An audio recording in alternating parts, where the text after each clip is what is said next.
मंत्र आभा मंडल को बदलने की आमूल प्रक्रिया है। आपके आसपास की स्पेस और आपके आसपास का इलेक्ट्रोडायनेमिक फील्ड बदलने की प्रक्रिया है। और प्रत्येक धर्म के पास एक महामंत्र है। जैन परंपरा के पास नमोकार है। आश्चर्यजनक घोषणा, ऐसो पंच नमकारो सब पावक प्रनाशो, सब पाप का नाश कर दे, ऐसा महामंत्र है नमोकार। ठीक नहीं लगता। नमोकार से कैसे पाप नष्ट हो जाएगा? नमोकार से सीधा पाप नष्ट नहीं होता, लेकिन नमोकार से आपके आसपास का इलेक्ट्रोडायनेमिक फील्ड रूपांतरित होता है और पाप करना असंभव हो जाता है। क्योंकि पाप करने के लिए आपके पास एक खास तरह का आभा मंडल चाहिए। अगर इस मंत्र को सीधा ही सुनेंगे तो लगेगा कैसे हो सकता है? एक चोर ये मंत्र पढ़ लेगा तो क्या होगा? एक हत्यारा ये मंत्र पढ़ लेगा तो क्या होगा? कैसे पाप नष्ट हो जाएगा? पाप नष्ट होता है इसलिए कि आप पाप करते हैं, उसके पहले आपके पास एक विशेष तरह का पाप का आभा मंडल चाहिए। उसके बिना आप पाप नहीं कर सकते। वो आभा मंडल अगर रूपांतरित हो जाए तो असंभव हो जाएगी बात, पाप करना असंभव हो जाएगा। नमोकार कैसे उस आभा मंडल को बदलता होगा? ये नमस्कार है, ये नमन का भाव है। नमन का अर्थ है समर्पण। ये शाब्दिक नहीं है। ये नमो अरिहंताणम, ये अरिहंतों को नमस्कार करता हूं, ये शाब्दिक नहीं है, ये शब्द नहीं है, ये भाव है। अगर प्राणों में ये भाव सघन हो जाए कि अरिहंतों को नमस्कार करता हूं, तो इसका अर्थ क्या होता है? इसका अर्थ होता है जो जानते हैं उनके चरणों में सिर रखता हूं, जो पहुंच गए हैं उनके चरणों में समर्पित करता हूं, जो पा गए हैं उनके द्वार पर मैं भिखारी बनकर खड़ा होने को तैयार हूं। किरलान की फोटोग्राफी ने ये भी बताने की कोशिश की है कि आपके भीतर जब भाव बदलते हैं तो आपके आसपास का विद्युत मंडल बदलता है। और अब तो ये फोटोग्राफ उपलब्ध है। अगर आप अपने भीतर विचार कर रहे हैं चोरी करने का, तो आपका आभा मंडल और तरह का हो जाता है, उदास, रुग्ण, खूनी रंगों से भर जाता है। आप किसी को गिर गए को उठाने जा रहे हैं, आपके आभा मंडल के रंग तत्काल बदल जाते हैं। रूस में एक महिला है नेल्या मिखालोवा। इस महिला ने पिछले 15 वर्षों में रूस में आमूल क्रांति खड़ी कर दी। और ये जान के हैरानी होगी कि मैं रूस के इन वैज्ञानिकों के नाम क्यों ले रहा हूं। कुछ कारण है। आज से 40 साल पहले अमेरिका के एक बहुत बड़े प्रोफेट एडगर कायसी ने, जिसको अमेरिका का स्लीपिंग प्रोफेट कहा जाता है, जो कि सो जाता था गहरी तंद्रा में, जिसे हम समाधि कहें, और उसमें वो जो भविष्यवाणियां करता था वो अब तक सभी सही निकली। उसने थोड़ी भविष्यवाणियां नहीं की, 10,000 भविष्यवाणियां की। उसकी एक भविष्यवाणी 40 साल पहले की है। उस वक्त तो सब लोग हैरान हुए। उसने ये भविष्यवाणी की थी कि आज से 40 साल बाद धर्म का एक नवीन वैज्ञानिक आविर्भाव रूस से प्रारंभ होगा। रूस से। और एडगर कायसी 40 साल पहले कहे, जबकि रूस में तो धर्म नष्ट किया जा रहा था, चर्च गिराए जा रहे थे, मंदिर हटाए जा रहे थे, पादरी पुरोहित साइबेरिया भेजे जा रहे थे। उन क्षणों में कल्पना भी नहीं की जा सकती कि रूस में जन्म होगा। रूस अकेली भूमि थी उस समय जमीन पर जहां धर्म पहली दफे व्यवस्थित रूप से नष्ट किया जा रहा था, जहां पहली दफा नास्तिकों के हाथ में सत्ता थी पूरे मनुष्य जाति के इतिहास में, जहां पहली बार नास्तिकों ने एक संगठित प्रयास किया था। आस्तिकों के संगठित प्रयास तो होते रहे, और कायसी की ये घोषणा कि 40 साल बाद रूस से ही जन्म होगा। असल में जैसे ही रूस पर नास्तिकता अति आग्रहपूर्ण हो गई, तो जीवन का एक नियम है कि जीवन एक तरह का संतुलन निर्मित करता है। जिस देश में बड़े नास्तिक पैदा होने बंद हो जाते हैं, उस देश में बड़े आस्तिक भी पैदा होने बंद हो जाते हैं। जीवन एक संतुलन है। और जब रूस में इतनी प्रगाढ़ नास्तिकता थी, तो अंडरग्राउंड छुपे मार्गों से आस्तिकता ने पुनः आविष्कार करना शुरू कर दिया। स्टालिन के मरने तक सारी खोजबीन छुप के चलती थी। स्टालिन के मरने के बाद वो खोजबीन प्रकट हो गई।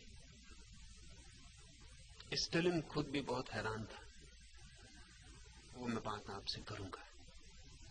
ये माइखलोवा 15 वर्ष से रूस में सर्वाधिक महत्वपूर्ण व्यक्तित्व है, क्योंकि माइखलोवा सिर्फ ध्यान से किसी भी वस्तु को गतिमान कर पाती है, हाथ से नहीं, शरीर के किसी प्रयोग से नहीं। वहां दूर 6 फीट दूर रखी हुई कोई भी चीज माइखलोवा सिर्फ उस पर एकाग्रचित्त होकर उसे गति या तो अपने पास खींच पाती है, वस्तु चलना शुरू कर देती है, या अपने से दूर हटा पाती है,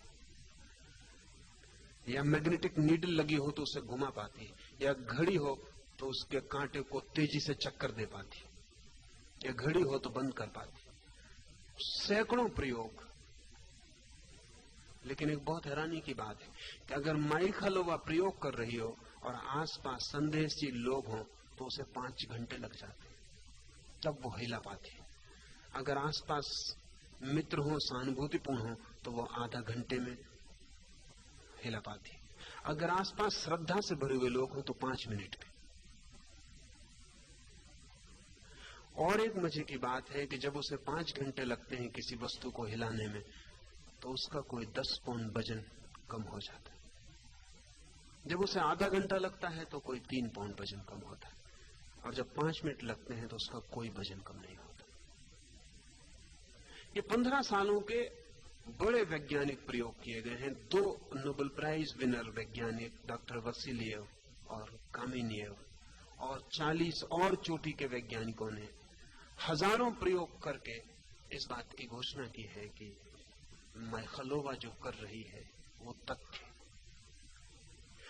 और अब उन्होंने यंत्र विकसित किए हैं जिनके द्वारा माइखलोवा के आसपास क्या घटित होता है वो रिकॉर्ड हो जाता है।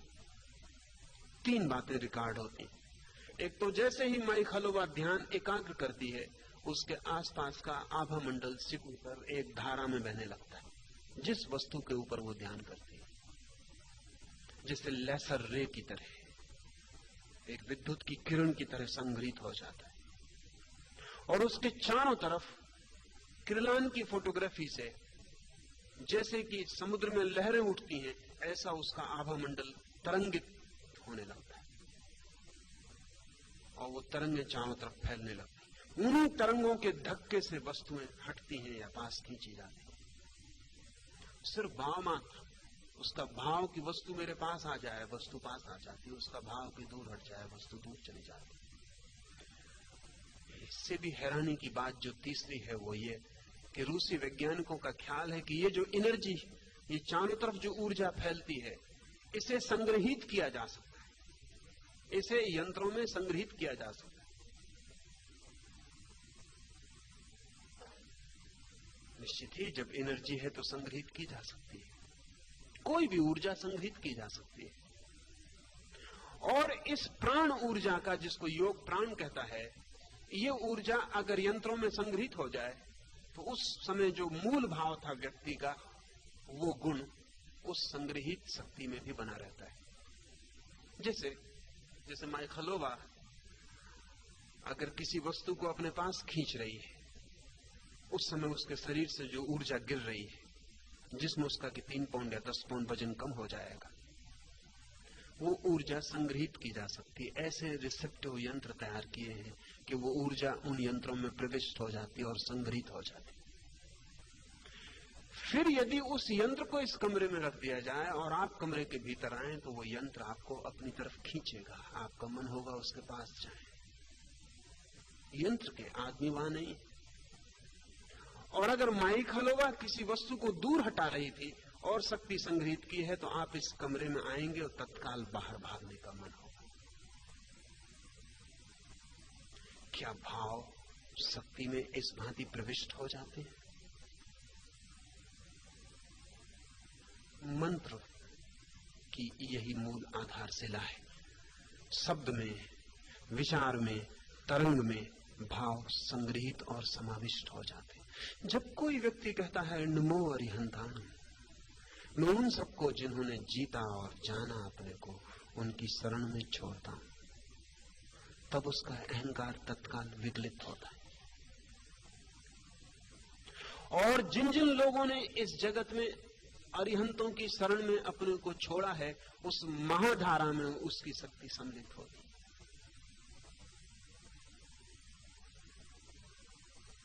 उस गंगा में वो भी एक हिस्सा हो जाता है।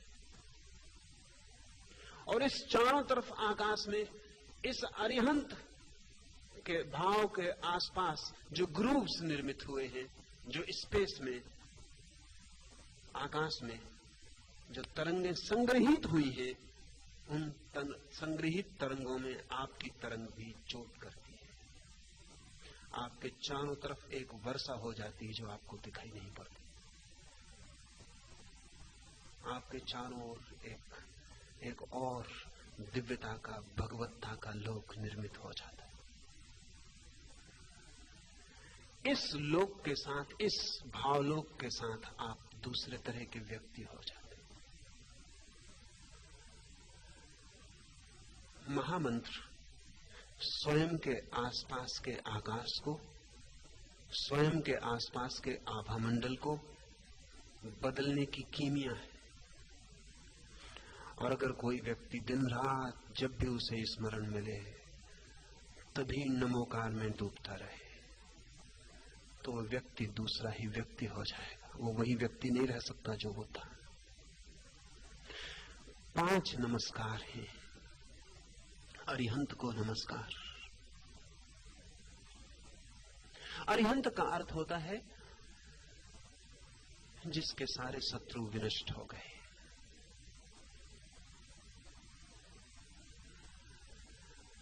जिसके भीतर अब कुछ ऐसा नहीं रहा जिससे उसे लड़ना पड़ेगा। लड़ाई समाप्त हो गई। भीतर अब क्रोध नहीं जिससे लड़ना पड़े, भीतर अब काम नहीं जिससे लड़ना पड़े, भीतर अब लोभ नहीं जिससे लड़ना पड़े, अहंकार नहीं जिससे लड़ना पड़े, अज्ञान नहीं, वे सब समाप्त हो गए जिनसे लड़ाई थी। अब एक नॉन कॉन्फ्लिक्ट, एक निर्द्वंद अस्तित्व शुरू हुआ। अरिहंत शिखर है जिसके आगे यात्रा नहीं है। अरिहंत मंजिल है जिसके आगे फिर कोई यात्रा नहीं है। कुछ करने को ना बचा जहां, कुछ पाने को ना बचा जहां, कुछ छोड़ने को भी ना बचा जहां, जहां सब समाप्त हो गया, जहां शुद्ध अस्तित्व रह गया, प्योर एग्जिस्टेंस जहां रह गया, जहां ब्रह्म मात्र रह गया, जहां होना मात्र रह गया, उसे कहते हैं अरिहंत। अद्भुत है ये बात भी कि इस महामंत्र में किसी व्यक्ति का नाम नहीं है। महावीर का नहीं, पार्श्वनाथ का नहीं, किसी का नाम नहीं। जैन परंपरा का भी कोई नाम नहीं, क्योंकि जैन परंपरा ये स्वीकार करती है कि अरिहंत जैन परंपरा में ही नहीं हुए और सब परंपराओं में हुए। इसलिए अरिहंतों को नमस्कार है, किसी अरिहंत को नहीं। ये नमस्कार बड़ा विराट है। संभवतः विश्व के किसी धर्म ने ऐसा महामंत्र इतना सर्वांगीण, इतना सर्वस्पर्शी विकसित नहीं किया है।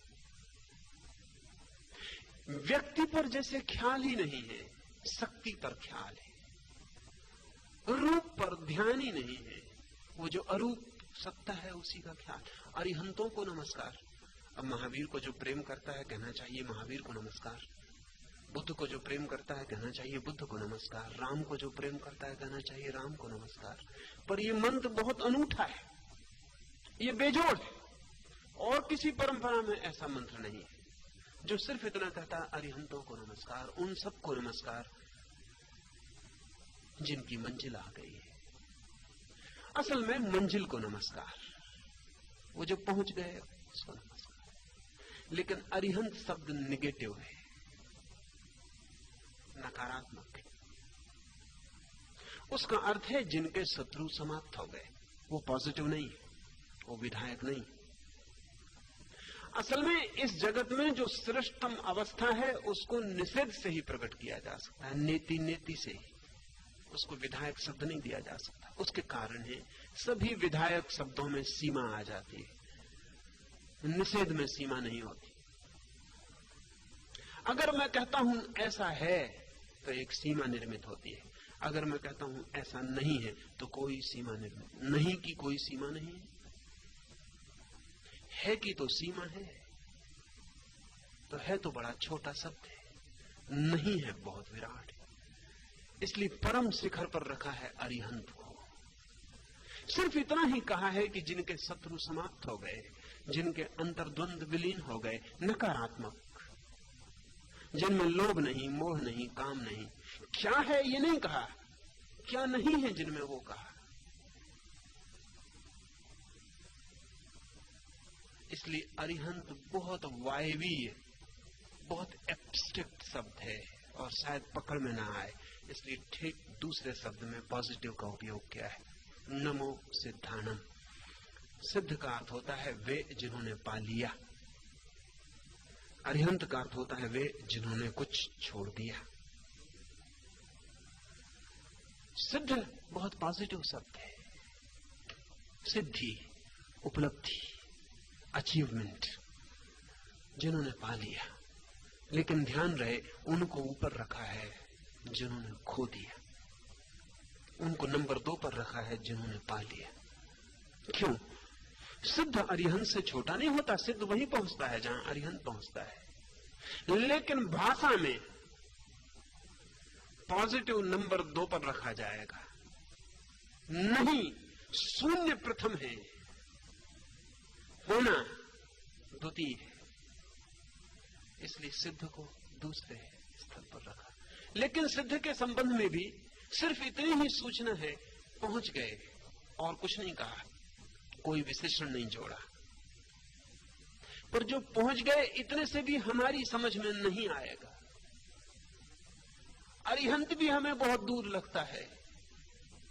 शून्य हो गए जो, निर्वाण को पा गए जो, मिट गए जो, नहीं रहे जो। सिद्ध भी बहुत दूर है, सिर्फ इतना ही कहा है पा लिया जिन्होंने, लेकिन क्या? और पा लिया तो हम कैसे जाने? क्योंकि सिद्ध होना अनभिव्यक्ति भी हो सकता है, अनमैनिफेस्ट भी हो सकता है। बुद्ध से कोई पूछता है कि आपके ये 10,000 भिक्षु, आप बुद्धत्व को पा गए, इनमें से और कितनों ने बुद्धत्व को पा लिया है? बुद्ध कहते हैं बहुतों ने। लेकिन वो पूछने वाला कहता है दिखाई नहीं पड़ता। तो बुद्ध कहते हैं मैं प्रकट होता हूं, वे अप्रगट है, वे अपने में छिपे, जैसे बीज में वृक्ष छिपा हो। तो सिद्ध तो बीज जैसा है, पा लिया। और बहुत बार ऐसा होता है कि पाने की घटना घटती है और वो इतनी गहन होती है कि प्रकट करने की चेष्टा भी उससे पैदा नहीं होती। इसलिए सभी सिद्ध बोलते नहीं।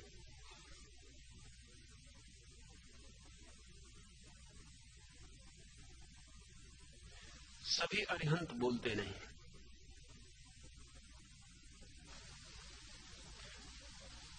सभी सिद्ध होने के बाद जीते भी नहीं। इतना लीन भी हो सकती है चेतना उस उपलब्धि में कि तत्क्षण शरीर छूट जाए। इसलिए हमारी पकड़ में सिद्ध भी ना आ सकेगा। और मंत्र तो ऐसा चाहिए जो पहली सीढ़ी से लेकर आखिरी शिखर तक जहां जिसकी पकड़ में आ जाए, जो जहां खड़ा हो वहीं से यात्रा कर सके। इसलिए तीसरा सूत्र कहा है, आचार्यों को नमस्कार। आचार्य का अर्थ है वो जिसने पाया भी और आचरण से प्रकट भी किया। आचार्य का अर्थ है जिसका ज्ञान और आचरण एक है। ऐसा नहीं कि सिद्ध का आचरण ज्ञान से भिन्न होता है, लेकिन शून्य हो सकता है, हो ही ना, आचरण शून्य ही हो जाए। ऐसा भी नहीं कि अरिहंत का आचरण भिन्न होता है, लेकिन अरिहंत इतना निराकार हो जाता है कि आचरण हमारी पकड़ में ना आएगा। हमें फ्रेम चाहिए जिसमें पकड़ में आ जाए। आचार्य से शायद हमें निकटता मालूम पड़ेगी। उसका अर्थ है जिसका ज्ञान आचरण है, क्योंकि हम ज्ञान को तो ना पहचान पाएंगे, आचरण को पहचान लेंगे।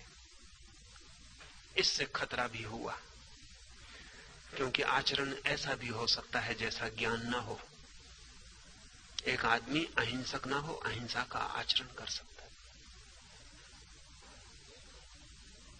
एक आदमी अहिंसक हो तो हिंसा का आचरण नहीं कर सकता, वो तो असंभव है। लेकिन एक आदमी अहिंसक न हो और अहिंसा का आचरण कर सकता है। एक आदमी लोभी हो और अलोभ का आचरण कर सकता है, उल्टा नहीं है। The vice versa is not possible. इससे एक खतरा भी पैदा हुआ। आचार्य हमारी पकड़ में आता है, लेकिन वहीं से खतरा शुरू होता है। जहां से हमारी पकड़ शुरू होती है वहीं से खतरा शुरू होता है। तब खतरा यह है कि कोई आदमी आचरण ऐसा कर सकता है कि आचार्य मालूम पड़े।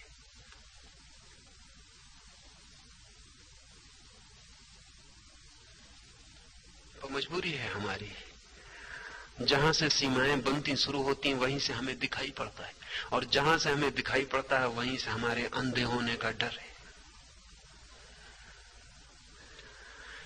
पर मंत्र का प्रयोजन यही है कि हम उनको नमस्कार करते हैं जिनका ज्ञान, उनका आचरण है। यहां भी कोई विशेषण नहीं है। वे कौन, वे कोई भी हों। एक ईसाई फकीर जापान गया था और जापान के एक ज़ेन भिक्षु से मिलने गया। उसने पूछा ज़ेन भिक्षु को कि जीसस के संबंध में आपका क्या ख्याल है।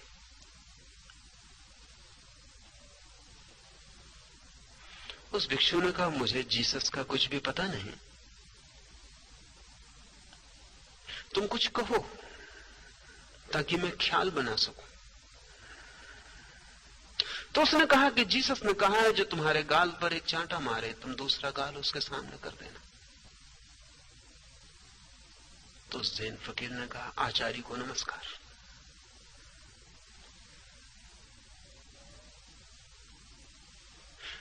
वो ईसाई फकीर कुछ समझ ना सका।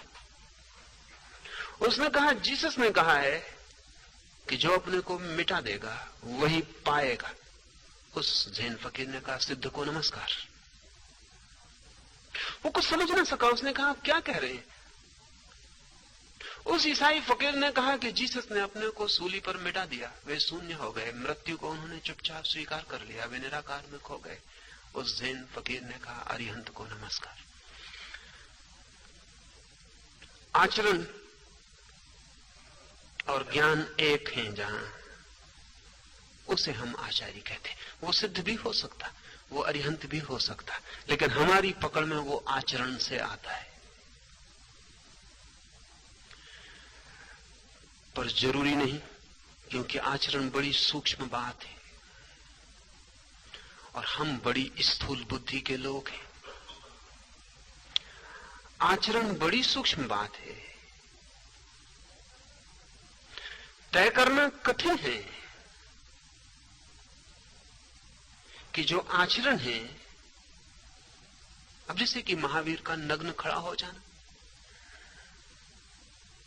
निश्चित ही लोगों को अच्छा नहीं लगा। गांव-गांव से महावीर को खदेड़ कर भगाया गया, गांव-गांव महावीर पर पत्थर फेंके गए। हम ही लोग थे, हम ही सब ये करते रहे, ऐसा मत सोचना कोई और। महावीर की नग्नता लोगों को भारी पड़ी, क्योंकि लोगों ने कहा ये तो आचरणहीनता है। ये कैसा आचरण? आचरण बड़ा सूक्ष्म है। अब महावीर का नग्न हो जाना इतना निर्दोष आचरण है जिसका कोई हिसाब लगाना कठिन। हिम्मत अद्भुत है।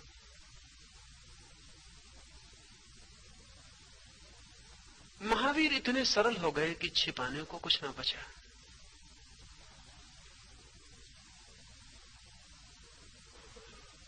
और महावीर को इस चमड़ी और हड्डी की देह का बोध मिट गया, और वो जो जिसको रूसी वैज्ञानिक इलेक्ट्रोमैग्नेटिक फील्ड कहते हैं, उस प्राण शरीर का बोध इतना सघन हो गया कि उस पर तो कोई कपड़े डाले नहीं जा सकते।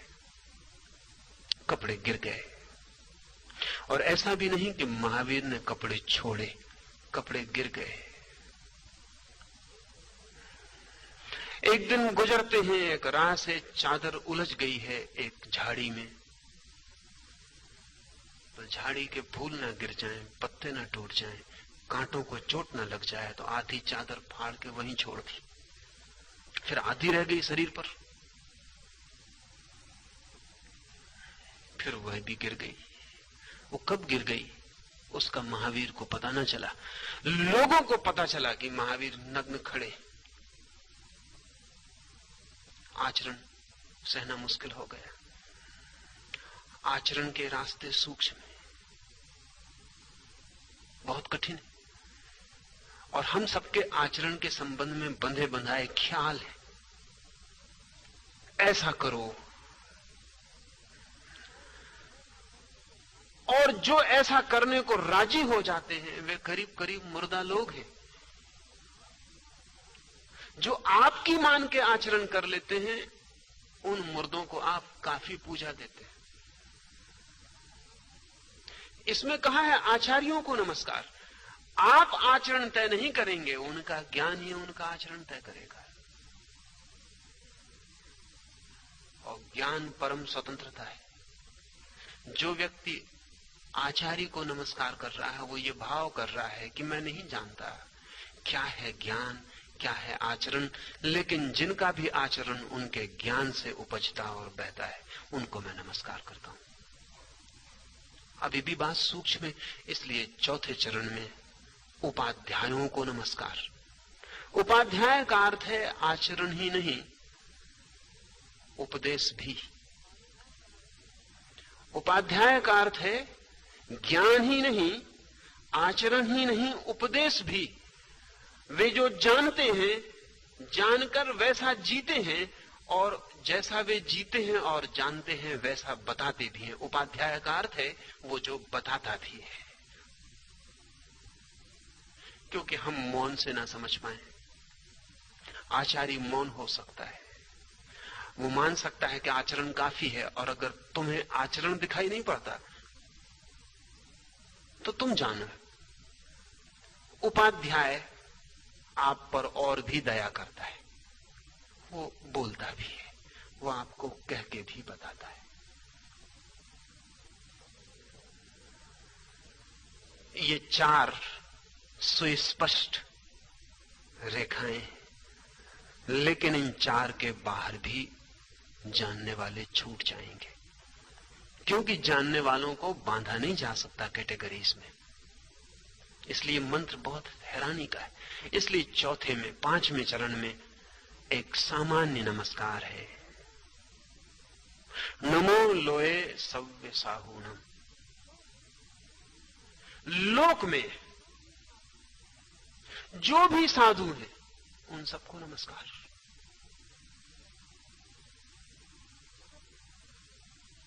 जगत में जो भी साधु हैं उन सबको नमस्कार। जो उन चार में कहीं भी छूट गए हों उनके प्रति भी हमारा नमन न छूट जाए, क्योंकि उन चार में बहुत लोग छूट सकते। जीवन बहुत रहस्यपूर्ण है, कैटेगराइज नहीं किया जा सकता, खांचों में नहीं बांटा जा सकता। इसलिए जो शेष रह जाएंगे उनको सिर्फ साधु का, वे जो सरल हैं। और साधु का एक अर्थ और भी है, इतना सरल भी हो सकता है कोई कि उपदेश देने में भी संकोच करे। इतना सरल भी हो सकता है कोई कि आचरण को भी छिपाए, पर उसको भी हमारे नमस्कार पहुंचने चाहिए। सवाल ये नहीं है कि हमारे नमस्कार से उसको कुछ फायदा होगा, सवाल ये है कि हमारा नमस्कार हमें रूपांतरित करता है। न अरिहंतों को कोई फायदा होगा, न सिद्धों को, न आचार्यों को, न उपाध्यायों को, न साधुओं को, पर आपको फायदा होगा। ये बहुत मजे की बात है कि हम सोचते हैं कि शायद इस नमस्कार में हम सिद्धों के लिए, अरिहंतों के लिए कुछ कर रहे हैं, तो इस भूल में मत पड़ना। आप उनके लिए कुछ भी ना कर सकेंगे, या आप जो भी करेंगे उसमें उपद्रव ही करेंगे। आपकी इतनी ही कृपा काफी है कि आप उनके लिए कुछ ना करें। आप गलत ही कर सकते हैं। नहीं, ये नमस्कार अरिहंतों के लिए नहीं है, अरिहंतों की तरफ है, लेकिन आपके लिए है।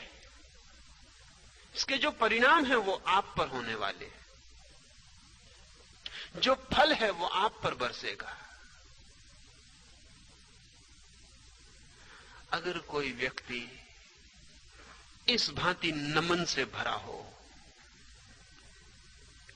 तो क्या आप सोचते हैं उस व्यक्ति में अहंकार टिक सकेगा? असंभव है। लेकिन नहीं, हम बहुत अद्भुत लोग हैं।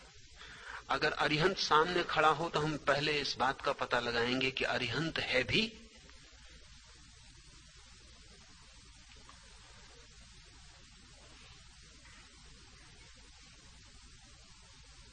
महावीर के आसपास भी लोग यही पता लगाते लगाते जीवन नष्ट किए।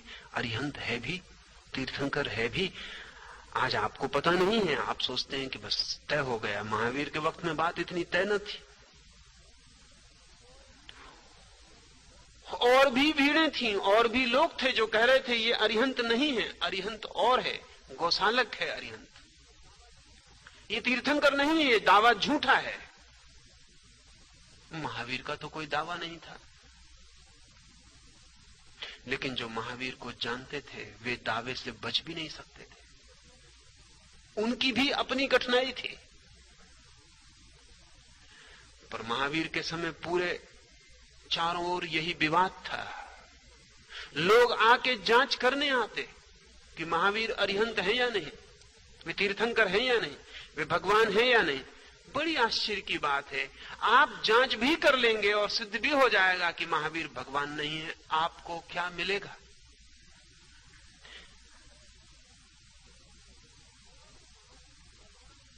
और महावीर भगवान ना भी हों और आप अगर उनके चरणों में सिर रखें और कह सकें नमो अरिहंतानम, तो आपको मिलेगा। महावीर के भगवान होने से कोई फर्क नहीं पड़ता। असली सवाल ये नहीं है कि महावीर भगवान है या नहीं, असली सवाल ये है कि कहीं भी आपको भगवान दिख सकते हैं या नहीं। कहीं भी, पत्थर में, पहाड़ में, कहीं भी आपको दिख सके तो आप नमन को उपलब्ध हो जाएं। असली रास तो नमन में है, असली रास तो झुक जाने में है। असली रास तो झुक जाने में है। वो जो झुक जाता है उसके भीतर सब कुछ बदल जाता है, वो आदमी दूसरा हो जाता है। ये सवाल नहीं है कि कौन सिद्ध है और कौन सिद्ध नहीं है, और इसका कोई उपाय भी नहीं है कि किसी दिन ये तय हो सके। लेकिन ये बात ही इर्रिलेवेंट है, असंगत है, इससे कोई संबंध ही नहीं है। न रहे हो महावीर, इससे क्या फर्क पड़ता है? लेकिन अगर आपके लिए झुकने के लिए निमित्त बन सकते हैं तो बात पूरी हो गई। महावीर सिद्ध हैं या नहीं ये वो सोचें और समझें, वो अरिहंत अभी हुए या नहीं ये उनकी अपनी चिंता हो। आपके लिए चिंतित होने का कोई भी तो कारण नहीं। आपके लिए चिंतित होने का अगर कोई कारण है तो एक ही कारण है कि कहीं कोई कोना है इस अस्तित्व में जहां आपका सिर झुक जाए। अगर ऐसा कोई कोना है तो आप नए जीवन को उपलब्ध हो जाएंगे। ये नमोकार अस्तित्व में कोई कोना ना बचे इसकी चेष्टा है।